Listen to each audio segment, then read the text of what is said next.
शहर के कॉलेज में पढ़ने वाला अमित छुट्टियों में अपने गांव आया तो उसकी माँ बोली, मेरी सहेली चंदा आई थी। वह और उसकी बेटी रंबा तुझे बहुत याद कर रही थी। वह कह गई है कि तू जब गांव आए तो उनसे मिलने उनके गांव आ जाए, क्योंकि रंबा अब तेरे साथ रहकर अपनी पढ़ाई करेगी। यह सुनकर दूसरे दिन ही अमित अपनी माँ की सहेली चंदा से मिलने उनके गांव चला गया था। जब अमित वहां पहुंचा तो चंदा और उनके घर के सभी लोग खेतों पर गए हुए थे। घर पर रंबा अकेली थी। अमित को देखकर वो बहुत खुश हुई थी। रंबा बेहद खूबसूरत थी। उसने जब शहर में रहकर अपनी पढ़ाई करने की बात कही तो अमित उससे बोला, तुम मेरे साथ रहकर शहर में पढ़ाई करोगी तो वहां पर तुम्हें शहरी लड़कियों जैसे कपड़े पहनने होंगे। वहां पर यह चुन्नी वुन्नी का फैशन नहीं है। कहकर अमित ने उसकी चुन्नी हटाई तो उसके हाथ रंभा के सुडौल उभारों से टकरा गए। उसकी छुअन से अमित के बदन में बिजली के करंट जैसा झटका लगा था। ऐसा ही झटका रंभा ने भी महसूस किया था। वह हैरान होकर उसकी ओर देखने लगी तो अमित उससे बोला, ये लंबी चौड़ी सलवार भी नहीं चलेगी। वहां पर तुम्हें शहर की लड़की की तरह रहना होगा। उनकी तरह लड़कों से दोस्ती करनी होगी। उनके साथ वह सब कुछ करना होगा जो तुम गांव की लड़कियां शादी के बाद अपने पतियों के साथ करती हो। कहकर वह उसकी ओर देखने लगा तो वह शर्माते हुए बोली, यह सब पाप होता है। अगर तुम इस पाप पुण्य के चक्कर में फंस कर यह सब नहीं कर सकोगी तो अपने इस गांव में ही चौका-चूल्हे के कामों को करते हुए अपनी जिंदगी बिता दोगी। कहकर वह उसकी ओर देखते हुए बोला, तुम खूबसूरत हो। शहर में पढ़ाई करके जिंदगी के मजे लेना। इसके बाद अमित उसके नाजुक अंगों को बार बार छूने लगा। उसके हाथों की छुअन से रंबा के तन बदन में बिजली का करंट सा लग रहा था। वह जोश में आने लगी थी। रंबा के माँ बाप खेतों से शाम को ही घर आते थे, इसलिए उन्हें किसी के आने का डर भी नहीं था। यह सोचकर रंबा धीरे से उससे बोली, चलो अंदर पीछे वाले कमरे में चलते हैं। यह सुनकर अमित उसे अपनी बाहों में उठाकर पीछे वाले कमरे में ले गया। कुछ ही देर में उन दोनों ने वह सब कर लिया जो नहीं करना चाहिए था। जब उन दोनों का मन भर गया तो रंभा ने उसे देशी घी का गर्मागर्म हलवा बनाकर खिलाया।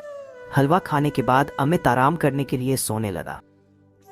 उसे सोते हुए देखकर फिर रंभा का दिल उसके साथ सोने के लिए मचल उठा। वह उसके ऊपर लेटकर उसे चूमने लगी तो वह उससे बोला, तुम्हारा दिल दोबारा मचल उठा है क्या? तुमने मुझे प्यार का चस्का जो लगा दिया है। रंभा ने अमित के कपड़ों को उतारते हुए कहा। इस बार वे कुछ ही देर में प्यार का खेल खेल कर पस्त हो चुके थे, क्योंकि कई बार के प्यार से वे दोनों इतना थक चुके थे, उन्हें गहरी नींद आने लगी थी। शाम को जब रंभा के माँ बाप अपने खेतों से घर लौटे तो अमित को देखकर खुश हुए। रंभा भी उसकी तारीफ करते नहीं थक रही थी।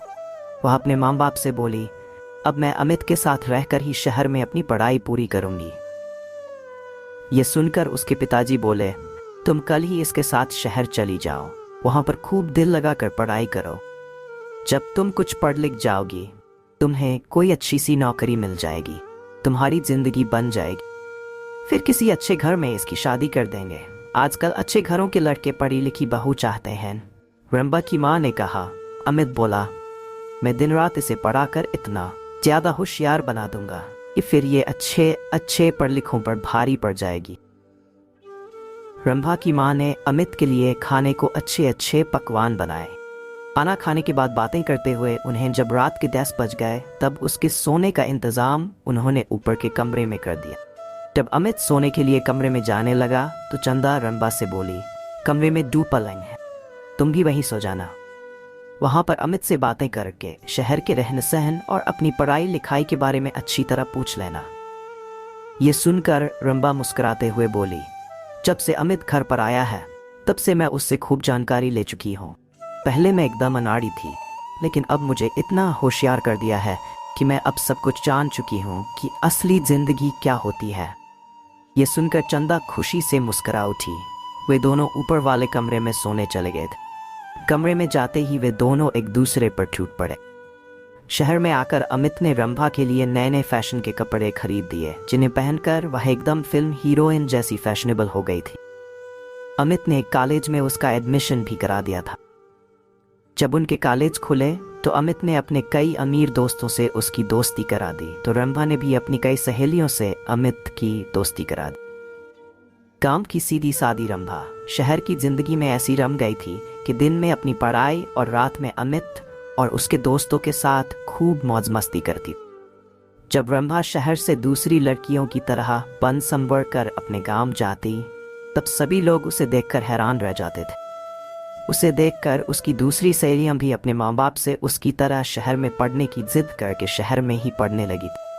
अब अमित उसकी गांव की सहेलियों के साथ भी मौज मस्ती करने लगा। उसने रंभा की तरह उनको भी प्यार का चस्का जो लगा दिया था। आपका समय निकलकर हमारे साथ था, इसके लिए आपका धन्यवाद। अगली बार फिर से मिलते हैं नए और रोचक वीडियो के साथ। चैनल को सब्सक्राइब करना न भूलें। धन्यवाद और शुभकामनाएं।